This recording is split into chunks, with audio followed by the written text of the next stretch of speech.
Bueno, buenos días. En primer lugar, bueno, mi nombre es Emma Carrasco, trabajo en la entidad Crecer con Futuro, andaluza, y bueno, me encargo del programa de familias colaboradoras a nivel autonómico.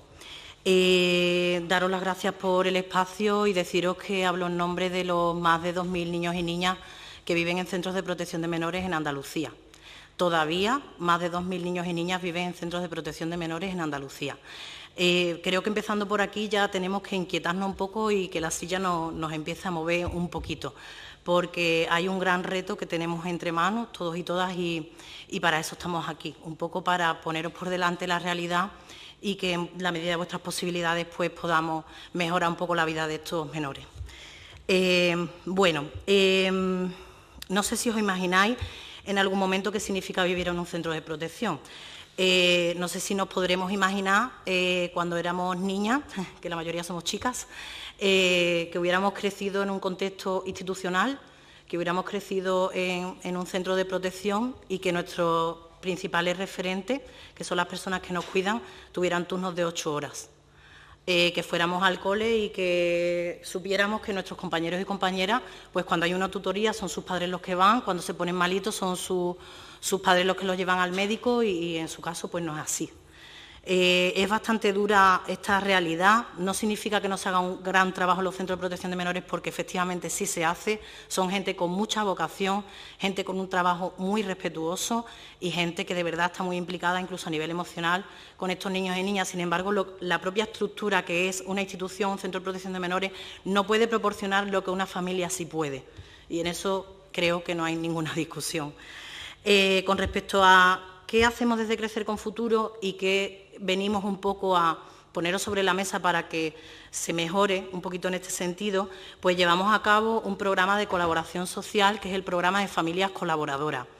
Para que lo podáis entender así de primera, por si no lo habéis escuchado antes, se trata de un acompañamiento, de compartir, de un acogimiento en fines de semana y vacaciones a un niño, una niña o un grupo de hermanos que vive en un centro de protección de menores y muy probablemente va a seguir viviendo en este centro hasta los 18 años.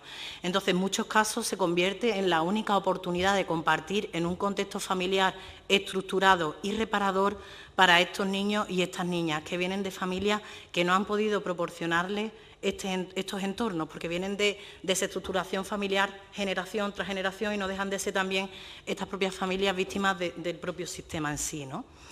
Este programa, como os digo, es la única oportunidad para muchos de estos niños y niñas de vivir en un contexto familiar. Os cuento rápidamente la trayectoria del recurso histórico.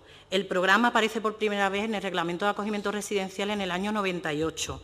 No es hasta el año 2013 cuando Crecer con Futuro lo conoce y ve las posibilidades que se pueden abrir por el desarrollo de este programa para estos niños y estas niñas. Es decir, hasta 15 años más tarde no es una entidad además social, no es la propia Administración quien mete mano en esto y dice, oye, aquí hay una gran oportunidad para estos niños que no estamos sabiendo aprovechar.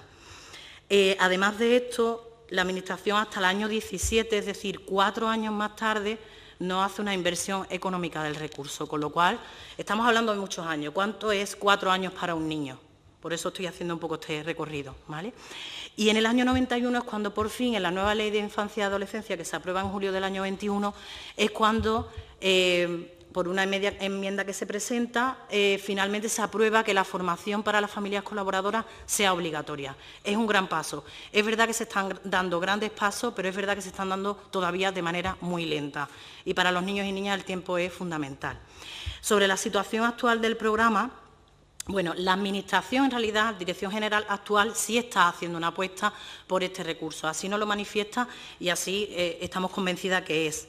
¿Por qué? Porque es el único recurso familiar para muchos de estos niños y niñas, como he dicho antes, especialmente perfiles con discapacidad, perfiles de adolescentes que no van a tener ninguna otra alternativa familiar, no van a ser acogidos, por ejemplo, familiarmente. La colaboración, además, se están dando ya bastantes casos en los que terminan en acogimiento familiar, es decir, yo me ofrezco como familia colaboradora, llevamos colaborando un tiempo, vinculamos, el niño o la niña pide más y yo puedo darle más y terminamos siendo familia de acogida. En casos de menores que no hubieran salido en acogimiento familiar si no hubiera sido por medio de este programa y de que ya se creara este vínculo. Y después, por otro lado, bueno, suponen al final referentes para estos niños y niñas para toda la vida. Yo concretamente he sido familia colaboradora, me convertí en familia colaboradora cuando este niño tenía 11 años, el 22 de agosto cumple 28 años y somos hermanos, tenemos una relación de hermanos y eso no va a terminar nunca y eso es lo que suele ocurrir con las colaboraciones, con lo cual el recurso dura más allá de lo que dura el amparo bajo el sistema de protección de menores. Y bueno, y por último, también hay muchos de estos niños y niñas que terminan viviendo después de los 18 años con sus familias colaboradoras. No vuelven con sus familias biológicas porque están en la misma circunstancia muchas veces de las que fueron retirados y no van a recursos de mayoría, sino que se quedan con su familia colaboradora, que bueno, un contexto familiar siempre es mucho mejor, ¿no?, a pesar de ser mayor de edad. Bien, bueno, pues esto es un poco la trayectoria y que sepáis un poco la situación que tenemos ahora mismo. Y os vamos a comentar un poco cuáles son los retos, las dificultades un poco que nos estamos encontrando. A partir de esa ley de 2021, de julio de 2021, se crea un protocolo de este programa. ¿Qué es lo que ocurre? Que este protocolo es interpretable. ¿Esto qué significa? Que cada delegación provincial interpreta el protocolo como buenamente entiende, con lo cual el derecho de igualdad de oportunidades de estos niños y niñas no se está protegiendo, porque si depende de la delegación y más aún depende del técnico o la técnica que en ese momento esté en el programa, no estamos asegurando que tenga las mismas oportunidades un niño de Almería que una niña de Córdoba, por ejemplo, ¿vale? ¿Qué nos encontramos con respecto al programa en las diferentes provincias? Tenemos un poco esa visión global porque estamos presentes en todas las provincias de Andalucía. Pues hay una cosa que nos parece muy, muy grave y es que no hay datos de cuántos son los niños y niñas que están esperando a participar en este programa. Ni se saben cuántos son, ni se saben qué perfiles tienen. Entonces, ¿cómo las entidades colaboradoras vamos a hacer trabajo de sensibilización, de captación, de campañas de visibilización y de captación de familias sin saber cuál es la necesidad real? Y esto está ocurriendo. Y esto es muy significativo porque estamos, una vez más, poniendo sobre la mesa que estos niños y niñas no son vistos. Es más, no son mirados, más bien. Entonces, eso nos parece muy importante. Por otro lado, el perfil de los menores que se derivan al programa depende también de la persona que esté o de la delegación en ese momento. Hay veces que nos hemos encontrado delegaciones que no derivan al programa a chicos de 17 años. ¿Por qué? Todavía es menor de edad, todavía se le puede preguntar si quiere participar y seguramente lo va a necesitar más que uno de menos edad, porque le llega muy cerca a los 18 años y probablemente le va a venir muy bien tener ese acompañamiento, ese apoyo. Y en otras ocasiones, concretamente, actualmente nos encontramos en esa situación en algunas provincias, no se derivan a menores pequeños. ¿Por qué? Porque se piensa que la mejor opción para ellos es el acogimiento familiar, ¿cierto? Lo compartimos, pero están saliendo en acogimiento. Nos encontramos aquí en Sevilla concretamente, tenemos un grupo de 2 hermanas que entraron con 2 y 4 años, a día de hoy tienen 3 y 5 años y todavía no han salido en ninguna medida familiar y tampoco han podido aprovechar recursos de familias colaboradoras, que bueno, que no es la mejor opción, pero les hubiera dado la posibilidad de crecer en familia. El desarrollo de los niños menores de 7 años y más especialmente menores de 3 les marca para todas sus vidas y esto está ocurriendo a día de hoy y nos parece muy grave también. Por otro lado, con respecto a la formación, estamos diferentes entidades de las diferentes provincias de Andalucía y no ofrecemos la misma formación a las familias porque no existe una directriz de cómo hacer esa formación. Eso también juega en contra de los niños y niñas, porque si una familia está más o menos formada va a poder ofrecer un mejor o peor servicio o apoyo a estos menores. Por otro lado, se nos imposibilita muchas veces las delegaciones a tener coordinación directa con los centros de protección de menores, cosa que no terminamos de entender. Si los menores viven en los centros de protección y nosotras trabajamos con las familias colaboradoras, ¿cómo es posible que no se coordinen ambas partes? O sea, no hay una coordinación fluida entre ambas partes. Eso también nos parece que está restando mucho las posibilidades de estos menores, ¿no? Y que no se les está protegiendo. Por otro lado, cuando termina una colaboración tampoco se cierra de manera adecuada en todos los casos. Entonces hay veces que nos encontramos, por ejemplo, tenemos un caso de una colaboración que empezó con una chica que a los 2 años terminó siendo acogida por un tío en otra provincia y no se ha dado ese cierre, han pasado 5 años. Y esta familia sigue a día de hoy sintiéndose mal porque piensa que esa niña sentirá que la ha abandonado. No ha habido ese cierre, no ha habido esa despedida.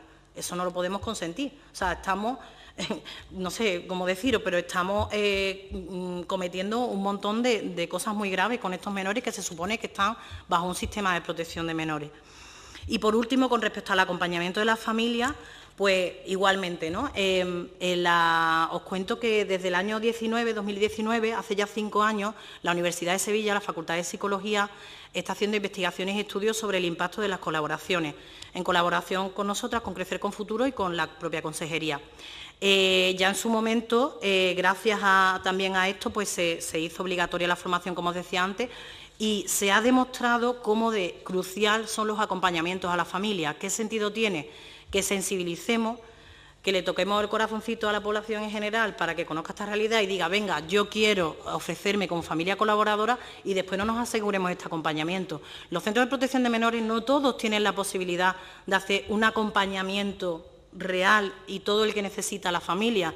Ellos se encargan, al fin y al cabo, de sus niños y sus niñas, porque son con los que conviven diariamente. Tendríamos que ser, por otra parte, las entidades que estamos en apoyo, las que estemos haciendo ese acompañamiento a la familia, por supuesto, en colaboración con los propios centros. Entonces, bueno, pues esta falta de acompañamiento puede provocar muchas cosas, entre otras, los ceses de la colaboración. Si una familia se siente sola, no acompañada, vive crisis y no hay nadie que esté al lado suya, probablemente va a terminar la colaboración y no va a terminar bien. Y hemos estudiado, con respecto a la gente que nos llega a Crecer con Futuro, un 71% de las personas que se acercan al programa, un 71%, lo hacen por recomendación. ¿Qué recomendación va a hacer una familia que no es suficientemente acompañada? Probablemente no va a hacer gran difusión, todo lo contrario. Va a dar mala prensa y además vamos a perder un recurso, porque una familia que acaba una colaboración puede empezar otra, pero esta familia no la van a empezar si tienen esa mala experiencia.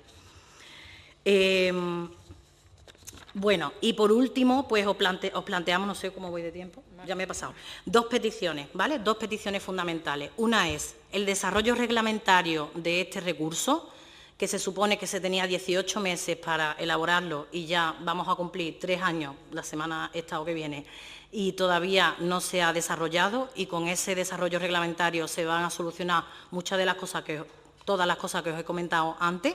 Esa es una de las peticiones, además urgentísimo, inminente, no podemos esperar más, los niños no pueden esperar más.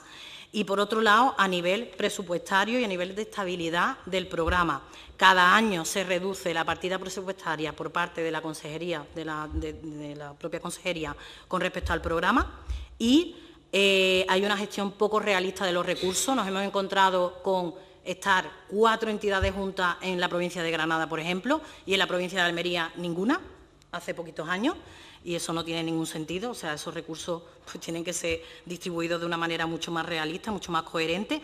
Y, por otro lado, la estabilidad de las entidades que nos dedicamos al desarrollo de este programa y que tenemos, bueno, pues cierta experiencia ya y cierto recorrido. Nos hemos encontrado en otras ocasiones con entidades que empezábamos el año con el proyecto y no sabían ni lo que era una familia colaboradora. Entonces, nos parece que hay grandes oportunidades, queremos irnos de aquí un poco con la sensación de transmitiros que hay grandes oportunidades y que os trasladamos la confianza para que esté en vuestras manos la decisión con respecto a estos menores y se mejore su calidad de vida gracias a este recurso. Muchas gracias. Bien, muchas